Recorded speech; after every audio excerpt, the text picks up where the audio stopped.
Good morning, Shinigami viewers. It's been a while since we have done a video in this format that I have done before, but I have some things that are best in this format, so here we go. I'm going to start the video today with some quick tutorials of some stuff that I cooked up in the kitchen of art here, and I've talked briefly with Greg of Turbodork about this to show him some stuff, and now I want to make a video to show you guys. So I wanted to be able to do a Battletech mech, and I wanted it to have my signature kind of weathered look that I do with my slap chops, but I also wanted to have the metallic sheen to it, which should be coming through in this video. I'm trying to make it a lot better lit than I have on prior attempts, but we managed to pull it off. There we go. Yeah, so it required layers. Like anything that you're going to do that's a little more complex in paint, it's not that it's harder, it's just more steps, and I want you to learn that from me. I'm not special. I'm not like the best artist in the world. I've simply learned some things that I'm going to pass over to you so you can do these things, and then you get that feeling of excitement and courage to try new things and push yourself harder.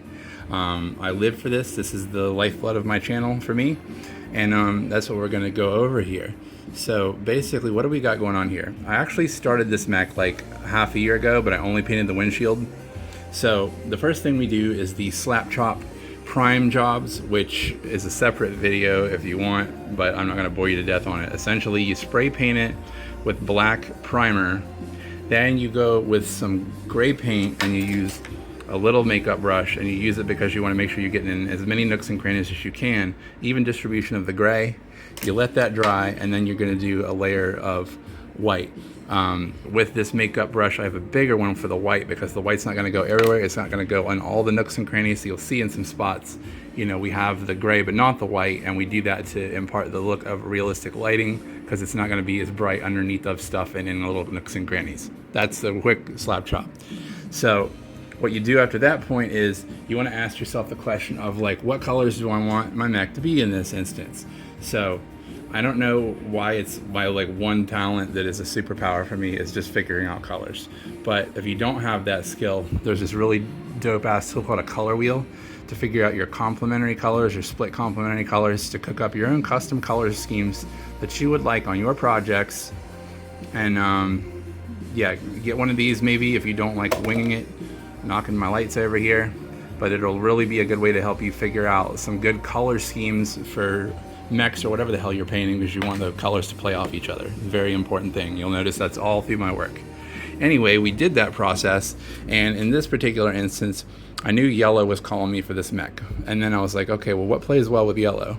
And then I was like, well, blue usually plays well with yellow. That's an easy one. And actually, no. The order I went with this was yellow, and I was like, yellow and black. I'm like, but I need a third color, because there are like enough parts here to justify 3 colors for the way things are separated. I'm like, okay, blue will be the third color for this. And then with any mech stuff, you want to have a metallic for like the barrels and the rocket launchers and the inner frame stuff here. And then so we're using the polished silver. All this, by the way, I'm doing this with these speed paints. They are exactly what the name says. This whole project only took me like an hour and a half max, just so you know. So it is speedy stuff. It's good for that. I'm not saying you should expect to instantly be that fast, but this is a matter of a lot of practice with me to do trial and error to get my methods down, locked in to where I can do it quicker and more efficiently. The final result is the main thing that matters, and then after you get a good final result, then you can start to refine your methods and become more efficient. Anyway, so yeah, that was the first step. We applied, you know, the base colors essentially, because that's what's going to be underneath the stuff. Remember, acrylic paint is transparent. It will show what is underneath. So you want a base color that will complement your final color and give it the bright pop of that color that you want. So that's what we did here. So again, you can see what we got going on here with the different colors. So we're done with that step. So, you know, we applied the yellow, then we applied the blue, and then we did the little black as the accent color. And the primary, secondary accent.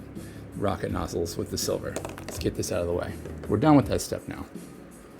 All right, and then the next thing is I did that. It already looked good as is, okay? But I was like, I want a metallic tinge to it. But we have a challenge here, and it's a matter of how light works. So these Turbodork paints, you've seen them in my videos before. They're really awesome, but there is a thing you're going to run into with metallics, and that is just simply a matter of metallics reflect a lot of light. So because they reflect a lot of light, they can really dominate what they're on. Let's just say you want a scenario like I did where I wanted it to be metallic, but I still wanted it to have the light and dark work underneath that I had. There's a way to pull it off. There's this stuff called glaze medium. You've seen me use it before in my videos. What I had done with this piece was I cut it at, I think, a 2-to-1 ratio of 2 parts glaze, 1 part paint. You mix it very, very well because this essentially makes it more transparent. And that then allowed me to get the metallic look, and you can still see underneath. You can see the light and the dark. We still had a bit of a challenge in that part of the project though. Worked really good. The last puzzle to solve was the little details in here. So like, you know, these little parts with the gun here, the line work, this was being hidden because the metallic it's just very powerful. So you got to knock that down a little bit in some spots. But yeah, so what we did was, you know, the Dabadi, it's the blue, it went over the blue, pucker went over the yellow. And then let's move on to our next step. We got to find a way to make the lines and the detail pop. You can do this a couple different ways. You could do it with a Gundam marker. You could do it with Sakura pen, but today what we used was just simply some washes. And we used the washes with a small brush and we targeted specific areas. We did not put wash over everything. So for example, what we have done on the metallics, you're going to want to do the dark tone. You want to really be a dark contrast to just darken it. And then all of a sudden you can see the line work in his shoulders there, real good. And the little holes in his rocket launchers came out real good. So the dark tone goes over the metallics. Next, I wanted the blue to be even more blue and punch it up. So a little bit of blue tone on the blue stuff, not in a lot of places. Like you can see it right in like here, little places in there you're gonna want it just to make the lines pop out a little more. You can see it too in the little griblets in the back there, right there. But yeah, that is how we got the blue to look the way we wanted it there. It did just make it punch a little harder with that blue tone. I did kind of go over it all with the blue tone versus some kind of touchy areas, whereas with the other one I did not. Soft tone specifically for the final. For the yellow, again, the challenge here were these little lines. Like I didn't like how they were not very visible, and then I didn't like how these were not very visible, as well as some kind of inner details of the frame and stuff. Try to see if you can see it anywhere on the back. Like the butt plates there, that little inner, I don't know what you want to call it, that thing. Or the little holder honors that hold on the plate there. That stuff was all not very visible because the metallics were dominating. So this we really specifically did targeted work with the soft tone, only in those areas and not on the rest of it, because the soft tone essentially just added a brown. If you look really closely, you can see it is like a dark brown in those little recesses. And that's it. That's how we knocked this out. And then, I mean, like final part of the terrain was real super simple, I promise you guys. All I did, just use some freaking thick model glue on a brush. I just brush it over the base, specifically where the mech was not standing. And then I don't know if it's still out here, probably not. It's just literally some grass powder that you can get at like Michael's or whatever for models. Sprinkle it on there, pack it with your finger or a Q-tip, let it dry, shake off the excess. You've got the first project done today. That's our metallic weathered mech. Very happy with this. We'll be doing more in this style. Hey, guess what? We got more stuff today. Video's action-packed today, full of this important stuff to go over. Then I had just a wild hair of an idea, and I was like, man, I knew about Vanta Black because it's very cool, but Vanta Black is really limited on what you can do with it because it is so sensitive to being like rubbed off and stuff that it's just not practical. But I knew if you waited sooner or later, somebody would find a way to resolve that issue. I saw a video, I believe from Squidmar, showing off the different dark blacks, and Musou Black was his winner as far as a durable black that will absorb almost all light and give you a cool shadow effect. So I got this and I wanted to test it out today, and now I'm excited to show you the results of that science experiment. So what we got going on here, first off, I did start on the base because I wanted to make sure nothing else was on top of that black. Black is almost the final step. With my base, you'll notice the work that I do, I tend to kind of have these variations of dark and light, and all I'm doing, I would take the two colors. I take the orange and the brown in this instance. I put them on the palette together, but I don't whip them together. I don't mix them into one uniform color.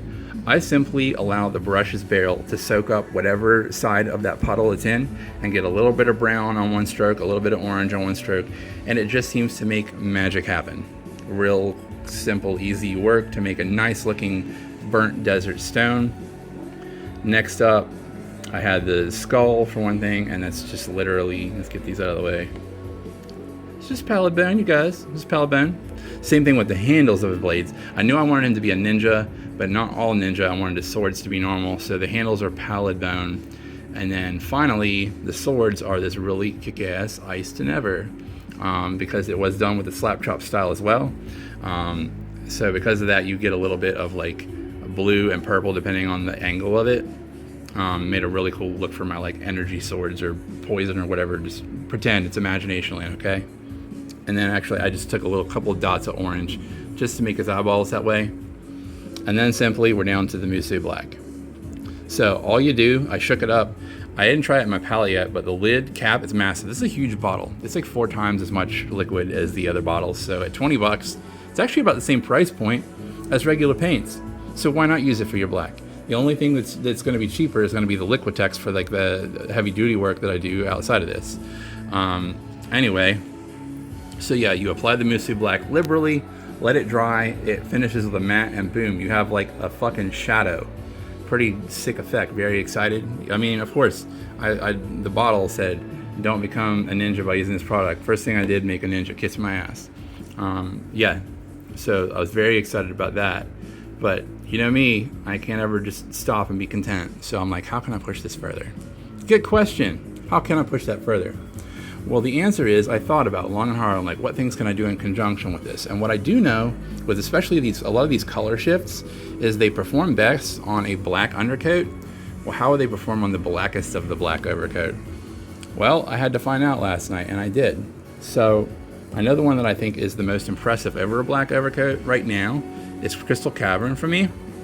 So I was like, I'm going to do another mini in the black, and then I'm going to do accents with this.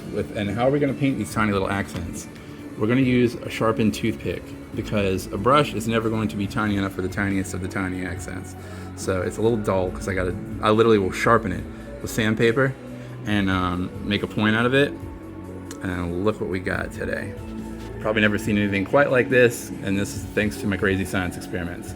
So yeah, I made this Hellhound. I did the bottom, I painted it like normal, did the bottom with Malignant Green over gray. Came out real good. We then did our musou black, and trying to get as close to the light as possible, but you can see this insanity with this Hellhound is like, it's a shadow except for where it sparkles. Really cool effect. And I'm asking myself at this point, I have bigger things that I'm cooking on, the massive Space Godzilla, but I'm thinking down the line, I'm probably going to do a mech entirely in musou black and edge highlight all the edges with a Crystal Cavern or a color like that. It'll be some never before seen stuff that I think people will really be excited about. So yeah, that's it for the 3 tutorials today. I hope you learned a lot. And yeah, so that's it for that.